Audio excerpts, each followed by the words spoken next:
Hello दोस्तों, this is Manish Saini and you are watching Sankalp Academy. तो यहाँ पर ये हमारा टेस्ट 3 है इकोनॉमिक्स का और हम यहाँ पर बात करने वाले हैं मनी एंड बैंकिंग के बारे में। ये हमारे बात करते हैं तो ये पार्ट सेकंड है हमारे पास और अपकमिंग एग्जाम के लिए काफ़ी यहाँ पर महत्वपूर्ण होने वाला है। संघ लोक सेवा आयोग, उत्तर प्रदेश लोक सेवा आयोग, उत्तराखंड लोक सेवा आयोग और एसएससी के जितने भी एग्जाम अभी होने वाले हैं उन सभी के लिए यहाँ पर ये काफ़ी लाभदायक हमारा आज का सेशन होने वाला है। और यूकेएसएससी, यूपीपीसीएस, यूपीएसएससी का जो पेट वाला एग्ज़ाम है उसके लिए रेलवे की जितने भी अभी एग्ज़ाम है उसमें यहाँ पर ये काफ़ी यहाँ पर महत्वपूर्ण है। आज का जो हमारा सेशन है वो मनी एंड बैंकिंग से संबंधित है और यहाँ पर आए हुए हम प्रीवियस ईयर में आए हुए क्वेश्चंस को सॉल्व करने वाले हैं। तो ये सबसे अच्छा तरीका यहाँ पर ये हो सकता है कि हम लास्ट ईयर में आए हुए एग्ज़ाम के प्रश्नों को सोल्व करें। उससे हमें पता लगता है कि हमारी तैयारी किस दिशा में यहाँ पर चल रही है। तो उसी स्ट्रेटेजी पर हम काम कर रहे हैं और यहाँ पर प्रश्नों में आए हुए प्रश्नों को सोल्व करने का प्रयास करते हैं। पहला जो हमारे पास यहाँ पर प्रश्न है उसके बारे में बात करते हैं। पहला प्रश्न हमारे पास यहाँ पर काली मुद्रा की सबसे मान्य परिभाषा यहाँ पर क्या है। अगर हम बात करते हैं ब्लैक मनी, ब्लैक मनी अक्सर आप न्यूज़ में भी सुनते हैं और इसका सीधा सा अर्थ यहाँ पर यह है कि ऐसी इनकम जिस पर टैक्स नहीं दिया गया है, ऐसी इनकम जिस पर कोई भी टैक्स यहाँ पर नहीं दिया गया है तो उसको हम ब्लैक मनी कहते हैं। तो सही उत्तर जो हमारे पास होगा वो होगा यहाँ पर डी, वह आय जिस पर कब कर अपवंचन नहीं हुआ है यानी इस पर कर को नहीं दिया गया है तो उसको हम ब्लैक मनी यहाँ पर बोलते हैं। अगर आप इस चैनल पे नए हैं तो प्लीज़ सब्सक्राइब करें, अपने दोस्तों के साथ शेयर करें। आप सब्सक्राइब करते हैं, शेयर करते हैं तो हम भी मोटिवेट होते हैं यहाँ पर नई नई वीडियो बनाने के लिए। नेक्स्ट प्रश्न की बात करते हैं। नेक्स्ट हमारे पास यहाँ पर प्रश्न है कि अवमूल्यन शब्द का यहाँ पर क्या अर्थ है। अक्सर हम न्यूज़ में और यहाँ पर देखते हैं कि अवमूल्यन शब्द का क्या अर्थ है। तो यहाँ पर इसका अर्थ है कि एक ऐसी मुद्रा जिसकी तुलना में जो फॉरेन मनी है उसका मूल्य यहाँ पर घटाया जाता है। यदि हम यहाँ पर बात करते हैं जो हमारा यहाँ पर घरेलू मुद्रा है वो रुपीज़ है और जो विदेशी मुद्रा का एग्जांपल लेते हैं हम वहाँ पर डॉलर है। यदि हम बात करते हैं आज एक डॉलर की जो कीमत है वो यहाँ पर लगभग 70 से 72 रुपये हम देखते हैं। यदि हम अपनी मुद्रा का अवमूल्यन करते हैं यानी अपने रुपये का अवमूल्यन करते हैं तो यहाँ पर ये घट सकती है। तो यहाँ पर क्या होगा कि अन्य मुद्रा की तुलना में विदेशी मुद्रा के मूल्य को घटाना यहाँ पर सही उत्तर होगा। सही उत्तर जो हमारे पास है वो है यहाँ पर ए। नेक्स्ट प्रश्न की बात करते हैं। निम्नलिखित में से कौन सा कथन यहाँ पर सही है। पहला जो हमारे पास है यहाँ पर कि अवमूल्यन से विदेशी बाजार में निर्यात सस्ता हो सकता है।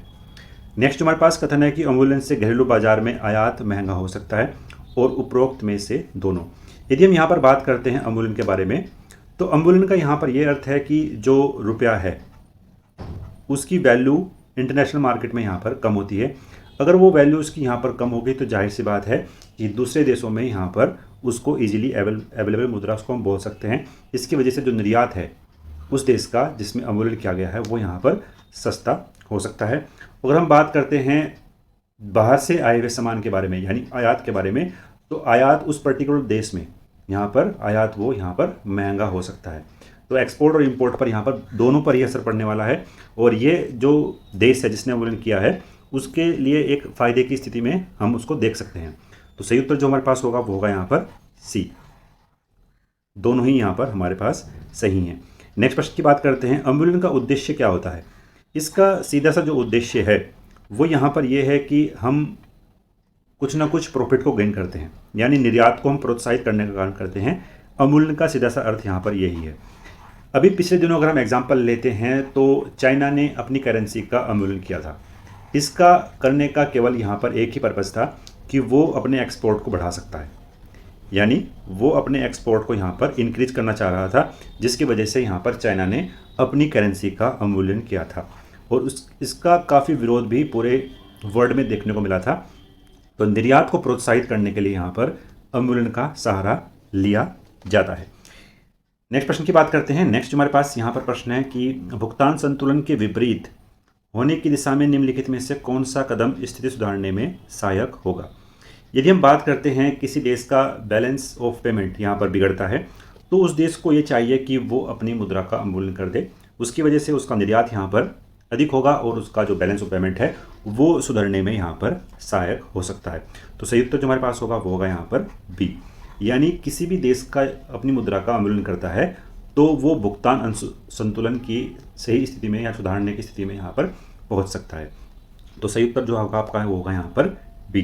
यदि आप इस चैनल पर नए हैं तो प्लीज़ सब्सक्राइब करें। आपका कोई भी यहाँ पर डाउट है, आपका कोई भी हमारे लिए सजेशन है, तो आप उसे कमेंट बॉक्स में बता सकते हैं, उस पर हम अमल करने का प्रयास करेंगे। नेक्स्ट प्रश्न की बात करते हैं, मुद्रा के अवमूल्यन के फलस्वरूप क्या होता है।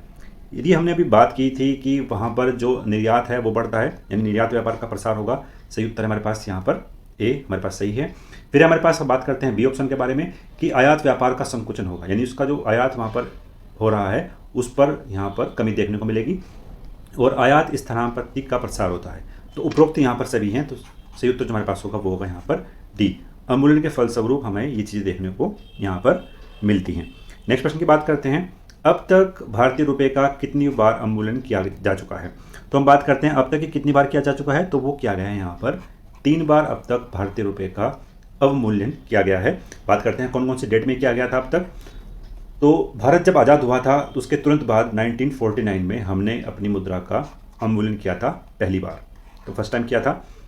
दूसरी बार जो हमने किया था वो किया था 1966 में, और तीसरी बार हमने किया था उदारीकरण जब हमने न्यू इकोनॉमिक पॉलिसी को डिस्ट्रीब्यूट किया था 1991 में। तो ये 3 ईयर हैं जहां पर भारतीय रुपये का अवमूल्यन किया गया था। एग्जाम के पॉइंट ऑफ व्यू से काफ़ी महत्वपूर्ण है, कई बार यहाँ से प्रश्न भी पूछा गया है। नेक्स्ट बात करते हैं, भारत में रुपये का अवमूल्यन पहली बार किस वर्ष किया था। तो सही उत्तर जो हमारे पास होगा वो होगा यहाँ पर 1949 में आज़ादी के तुरंत बाद हमने यहाँ पर इंडियन रुपये का अवमूल्यन यहाँ पर किया था। तो सही उत्तर जो हमारे पास होगा वो होगा यहाँ पर ए। तो यहाँ से आप देखते हैं मनी एंड बैंकिंग एक अच्छा खासा पोर्शन एग्जाम में कवर करता है और यहाँ से आपको लगातार ही प्रश्न देखने को मिलने वाले हैं। तो नेक्स्ट प्रश्न की बात करते हैं। नेक्स्ट प्रश्न हमारे पास यहाँ पर कि भारतीय रुपये का अंतिम बार अवमूल्यन कब किया गया था। तो हमने बात की कि तीन बार यहाँ पर अवमूल्यन किया गया है आज़ादी के तुरंत बाद 1949, 1966 और तीसरी बार किया गया था अंतिम बार 1991 में। तो सही उत्तर जो हमारे पास होगा वो होगा यहाँ पर बी।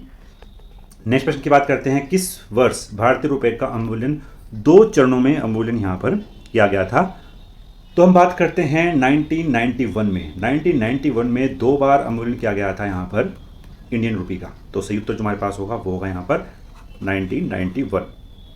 नेक्स्ट प्रश्न हमारे पास जो है कि जुलाई 1991 में भारतीय रुपये का 2 चरणों में अवमूल्यन किया गया था। प्रथम चरण में भारतीय रुपये का अमेरिकी डॉलर में कितना अवमूल्यन यहाँ पर किया गया था, तो वो किया गया था लगभग यहाँ पर 20% के आसपास। तो सही उत्तर जो हमारे पास होगा वो होगा यहाँ पर ए। नेक्स्ट प्रश्न की बात करते हैं, निम्न में से किस वित्तीय वर्ष में भारतीय रुपये का 2 बार अवमूल्यन किया गया था। तो कई बार हमने डिस्कस किया है 1991 एंड 1992 का जो सेशन था उसमें यहाँ पर किया गया था। नेक्स्ट प्रश्न की बात करते हैं, एग्जाम के पॉइंट ऑफ व्यू से काफ़ी महत्वपूर्ण प्रश्न है कि भारतीय मुद्रा का पूर्ण परिवर्तनीय बनाया गया। भारतीय मुद्रा को पूर्ण परिवर्तनीय बनाया गया था 1934 और 1994 में। तो सही उत्तर जो हमारे पास होगा वो होगा यहाँ पर बी 1994 के केंद्रीय बजट के द्वारा। भारतीय मुद्रा का जो पूर्व परिवर्तनीय का यहाँ पर यह अर्थ है कि हम विदेशी मुद्रा का यहाँ पर किसी भी स्थिति में जो है पूर्ण तरीके से परिवर्तनीय, यानी उसका जो एक्सचेंज है वो यहाँ पर कर सकते हैं काफ़ी इजी तौर पर। तो सही उत्तर जो हमारे पास होगा यहाँ पर बी। नेक्स्ट प्रश्न की बात करते हैं, रुपये का चालू खातों पर पूर्ण परिवर्तनीय कब घोषित किया गया था। तो ये किया गया था यहाँ पर 19 अगस्त 1994 को। सही उत्तर जो हमारे पास होगा वो होगा यहाँ पर बी। इसका जो सेशन है 1993-1994 के केंद्रीय बजट में, ये यहाँ पर काफ़ी महत्वपूर्ण है और कई बार इस तरह के प्रश्न आपको एग्जाम में देखने को मिल सकते हैं। नेक्स्ट प्रश्न की बात करते हैं। नेक्स्ट जो हमारे पास यहाँ पर प्रश्न है कि वर्तमान में भारत में मूल्य की पूर्ण परिवर्तनीयता लागू है भुगतान संतुलन के। तो सही उत्तर जो हमारे पास होगा वो होगा यहाँ पर चालू खाते पर। चालू खाते पर भारत के जो वर्तमान में भारत में रुपए की पूर्ण परिवर्तनीयता को लागू किया गया है। ये यहाँ पर पूंजीगत खाते पर नहीं है, केवल वो चालू खाते पर ही इसको हमने अप्लाई किया था अब तक। तो इसको इन फ्यूचर में आप देख सकते हैं कि यहाँ पर जो पूंजीगत खाता है उस पर यहाँ पर अप्लाई किया जा सकता है। तो इन फ्यूचर में आप इस पर देख सकते हैं, थोड़ा बहुत आपको करंट में भी यहाँ पर देखना होगा। नेक्स्ट प्रश्न की बात करते हैं, निम्नलिखित में से कौन सा बैंक भारत का केंद्रीय बैंक है। तो भारत का जो केंद्रीय बैंक है वो RBI है, यानी रिजर्व बैंक ऑफ इंडिया। तो सही उत्तर जो हमारे पास होगा वो होगा यहाँ पर डी। इसका यहाँ पर सही उत्तर है RBI। और इसकी जो स्थापना की गई थी वो की गई थी 1935 में इसकी स्थापना की गई थी। और जो भारत शासन अधिनियम 1935 का जो अधिनियम था उसके द्वारा ही यहाँ पर रिजर्व बैंक ऑफ इंडिया की स्थापना की गई।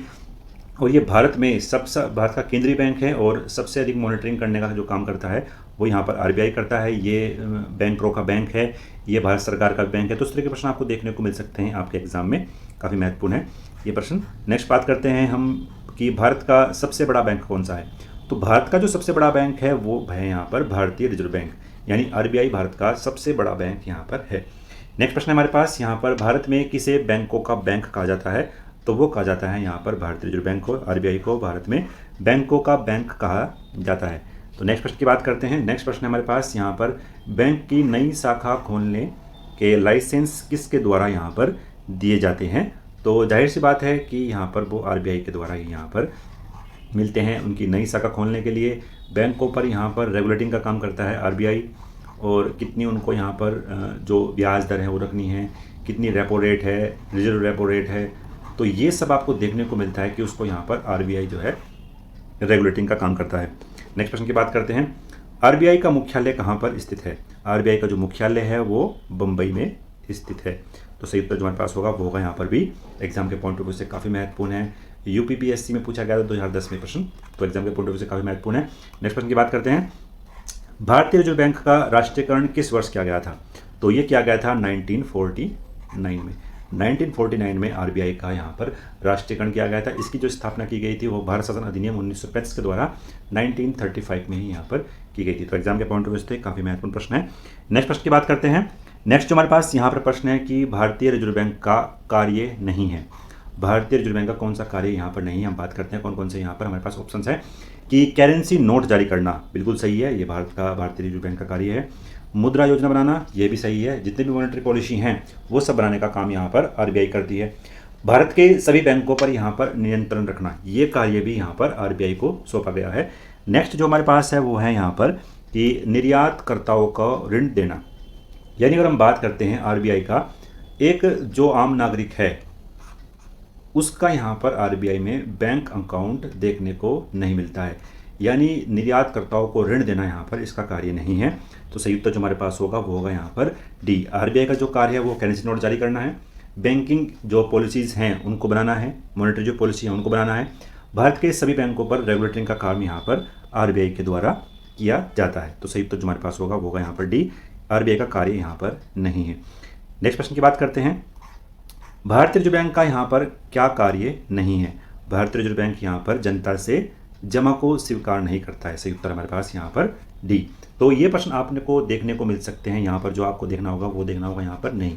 इससे आपको यहाँ पर कन्फ्यूजन हो सकता है, और कई बार यहाँ पर जो अभ्यर्थी हैं, कैंडिडेट हैं, वो यहाँ पर इस तरह के प्रश्नों को गलत कर देते हैं। तो यहाँ पर काफ़ी अवेयर आपको रहना है। अगर आप इस चैनल पर नए हैं तो प्लीज़ सब्सक्राइब करें, अपने दोस्तों के साथ शेयर करें। आप सब्सक्राइब करते हैं तो हम भी मोटिवेट होते हैं यहाँ पर नई नई वीडियो बनाने के लिए। आप सब्सक्राइब करने का आपको इसके बदले में आपको कुछ भी नहीं देना है, आप केवल सब्सक्राइब भी कर सकते हैं। तो नेक्स्ट हमारे पास यहाँ पर प्रश्न है कि व्यापारिक बैंकों द्वारा जनित शाखा नियंत्रण कौन करता है। जितने भी हमारे पास यहाँ पर बिजनेस बैंक हैं, व्यापारिक बैंक हैं, उनको यहाँ पर नियंत्रण का कार्य करता है यहाँ पर आरबीआई। नेक्स्ट बैंक है हमारे पास कि भारत में कौन सा बैंक मुद्रा नोट छापता है। मुद्रा नोट छापने का जो कार्य है वो आरबीआई को यहाँ पर दिया गया है।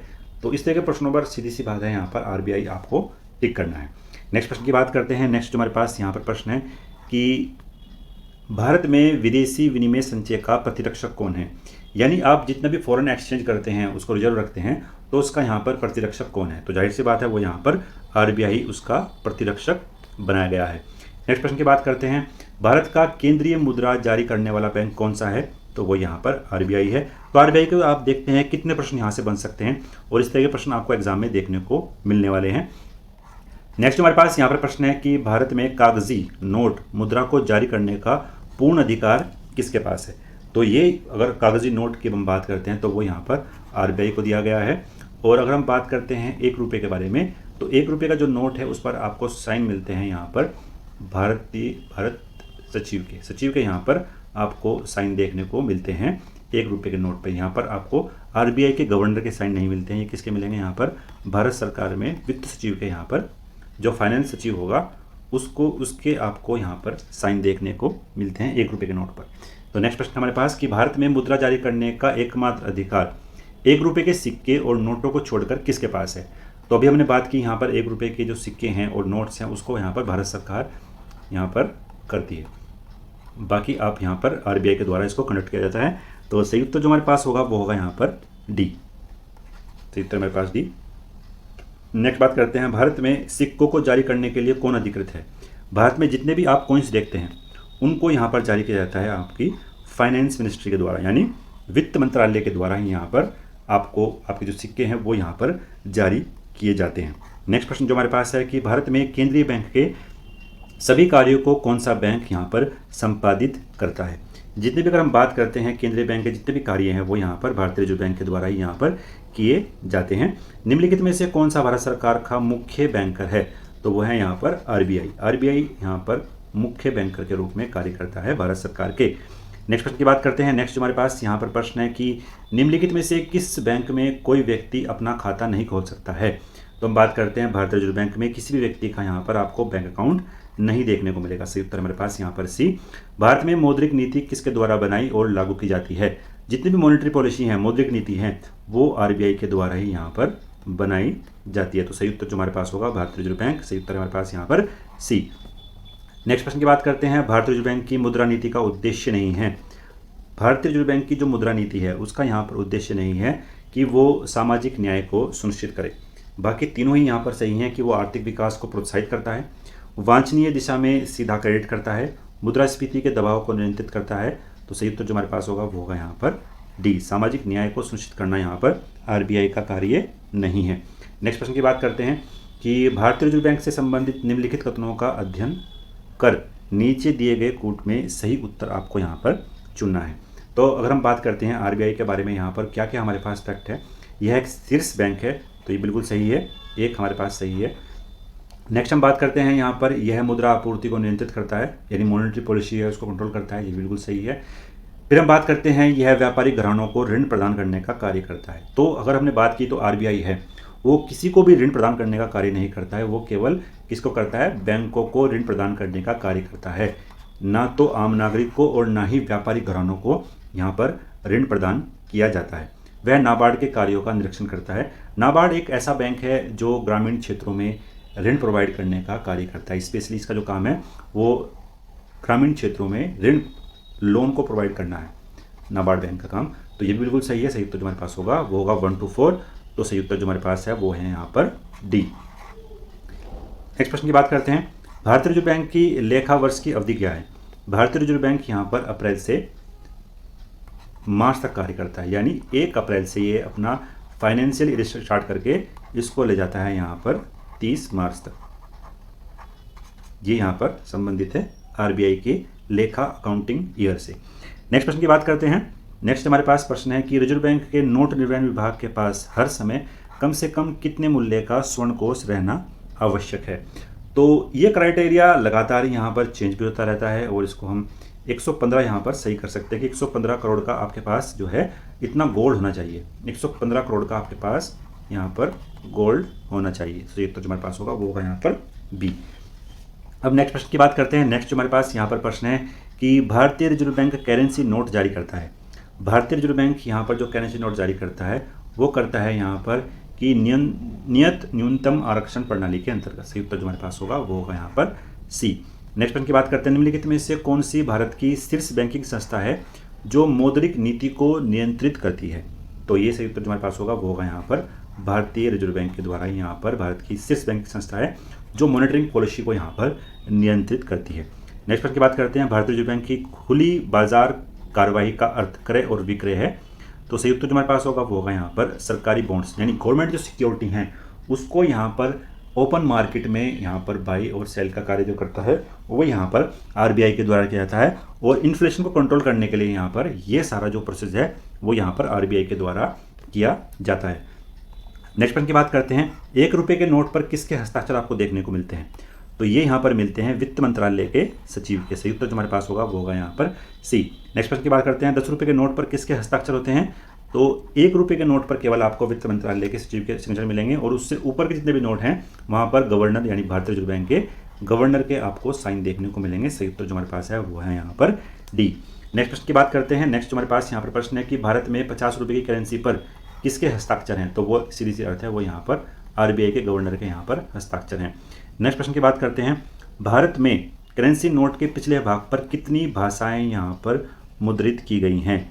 एग्जाम के पॉइंट ऑफ व्यू से काफ़ी महत्वपूर्ण प्रश्न है ये। यहाँ पर जो भाषाएं हैं वो यहाँ पर 15 भाषाओं को मुद्रित किया गया है। नेक्स्ट प्रश्न की बात करते हैं कि 2000 रुपये के भारतीय बैंक नोट पर छपा मंगलयान क्या दर्शाता है। तो यहाँ पर जो छपा मंगलयान है वो दर्शाता है कि अंतरिक्ष में भारत का पहला उद्यम क्या था। तो इसे तो जो हमारे पास होगा वो होगा यहाँ पर ए। नेक्स्ट प्रश्न की बात करते हैं। नेक्स्ट जो हमारे पास यहाँ पर प्रश्न है कि हाल ही में ही आरबीआई द्वारा जारी 50 रुपये के नोट के पृष्ठभाग पर निम्नलिखित में से किसका रूपांकन यहाँ पर किया गया है। इस तरह के प्रश्न आपको एग्जाम में देखने को मिल सकते हैं। तो सही उत्तर जो हमारे पास होगा वो होगा यहाँ पर सांची के स्तूप। देखिए अगर आप देखते हैं कि 50 रुपये के नोट पर आपके पृष्ठभाग पर यानी पिछले भाग पर यहाँ पर क्या है, ये आप इस तरीके से सोल्व कर सकते हैं कि आपके जब आप एग्जाम में जाते हैं तो जाहिर सी बात है कि आप पर कुछ मनी भी आपके पॉकेट में अवश्य ही होगी और इस तरह के प्रश्नों को आप इजीली भी सोल्व कर सकते हैं। ये आरआरबी 2018 में प्रश्न पूछा गया था। ये गलतियाँ कभी कभी यहाँ पर कर देता है एसएससी। अगर हम बात करते हैं एसएससी के द्वारा या आरआरबी के द्वारा ही यहाँ पर ये गलती कभी कभी की जा सकती है कि जिस तरह के 50 रुपये के नोट पर यहाँ पर इसने पूछा है, इस तरीके से वो कभी 10 रुपये के पूछता है, कभी वो 2000 रुपये के भी बारे में पूछ सकता है। तो आपकी पॉकेट में कुछ ना कुछ मनी तो यहाँ पर होगी, आप उससे भी इसको यहाँ पर ईजी वे में सोल्व कर सकते हैं। अब अगर हम बात करते हैं कि नवंबर 2016 में जारी किए गए किस भारतीय नोट के पीछे मंगलयान का चित्र था। अगर आपके पॉकेट में 2000 रुपये हैं तो आप इजीली इस प्रश्न को यहाँ पर सोल्व भी कर सकते थे। आप उसमें से पॉकेट में से निकालते और देखते कि 2000 रुपये के नोट के पीछे क्या छपा हुआ है और उस पर आप यहाँ पर इसको सोल्व भी कर सकते थे। तो सही उत्तर जो हमारे पास होगा वो होगा यहाँ पर सी। अब नेक्स्ट प्रश्न की बात करते हैं। नेक्स्ट हमारे पास प्रश्न है कि रानी की वाव की आकृति निम्नलिखित में से किस करेंसी नोट पर यहाँ पर मौजूद है। तो देखिए इस तरह के प्रश्न आपको एग्जाम में लगातार ही मिलते हैं। 2018, 20 और 19 में प्रश्न पूछे गए थे। अगर आपके जेब में 100 रुपये का नोट है, आपके पॉकेट में 100 रुपये का नोट है, तो आप इजीली सोच सकते हैं कि रानी की वाव की जो आकृति है वो 100 रुपये के नोट पर यहाँ पर देखने को मिलती है। तो पता नहीं इस तरह के प्रश्न एग्जाम में क्यों ही पूछे जाते हैं। आप इस तरह के जो प्रश्न हैं वो काफ़ी इजी तरीके से भी सोल्व कर सकते हैं, या तो हम इनकी गलती भी कह सकते हैं एसएससी की कि किस तरह के प्रश्न यहाँ पर पूछते हैं। कई बार वो पूछते हैं कि अगर आपके पास पैन कार्ड है कि पैन कार्ड में कितने नंबर हैं। तो इस तरह के प्रश्न आपको एग्जाम में मिल सकते हैं। अगर आपके पास पैन कार्ड है, आपने आईडी में यूज़ किया है पैन कार्ड, तो आप देख सकते हैं कि वहाँ पर आप इजीली इस प्रश्न को यहाँ पर सोल्व भी कर सकते थे। नेक्स्ट प्रश्न की बात करते हैं। भारतीय रिजर्व बैंक द्वारा जारी किए गए 100 के नए नोटों पर निम्नलिखित में से किस विरासत स्थल का चित्र यहाँ पर अंकित किया गया है। तो ये सही उत्तर जो हमारे पास होगा वो होगा यहाँ पर रानी की वाव, पाटन, गुजरात। सही उत्तर हमारे पास यहाँ पर डी। भारत में नोट जारी करने की कौन सी प्रणाली अपनाई जाती है। भारत में जो हम नोट जारी करते हैं वो न्यूनतम आरक्षित प्रणाली को अपनाया गया है। एग्जाम के पॉइंट ऑफ व्यू से काफ़ी महत्वपूर्ण है। अब तक ये प्रश्न पूछा नहीं गया है। आशा है कि आपको ये प्रश्न जो है एग्जाम में कभी ना कभी यहाँ पर मिल सकता है कि भारत में नोट जारी करने की किस प्रणाली को अपनाया गया है। तो वो अपनाई गई है यहाँ पर न्यूनतम आरक्षित प्रणाली को यहाँ पर अपनाया गया है। नेक्स्ट बात करते हैं कि मध्य प्रदेश में करेंसी प्रिंटिंग प्रेस कहाँ पर है। तो यह जो प्रिंटिंग प्रेस है वो यहाँ पर देवास में देखने को मिलती है, जो मध्य प्रदेश में स्थित है। सही उत्तर हमारे पास यहाँ पर ए। भारत में 20 रुपये और इससे ऊंचे मूल्य के नोटों की छपाई किस प्रेस में यहाँ पर होती है। तो यह जो मिलती है हमें वो करेंसी नोट प्रेस देवास में देखने को मिलती है। सही उत्तर हमारे पास यहाँ पर बी। नेक्स्ट प्रश्न की बात करते हैं। निम्नलिखित में से कौन भारतीय मुद्रा व्यापार का अंग नहीं है।